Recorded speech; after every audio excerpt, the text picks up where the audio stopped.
allarga poi sulla destra dove c'è Kutrupi,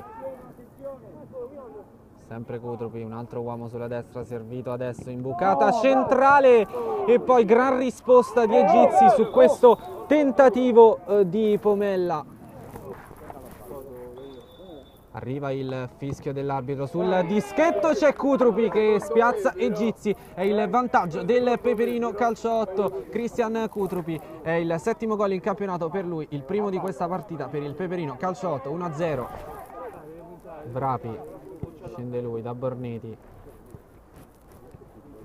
chiamato in causa nuovamente Egizi, attenzione però che perde il pallone, poi tentano di sorprenderlo con questo pallonetto ma Egizi blocca la sfera. Dall'altra parte Melis prova a liberarsi, si libera invece Kutrupi, vicinissimo al 2-0 il Peperino Calcio 8.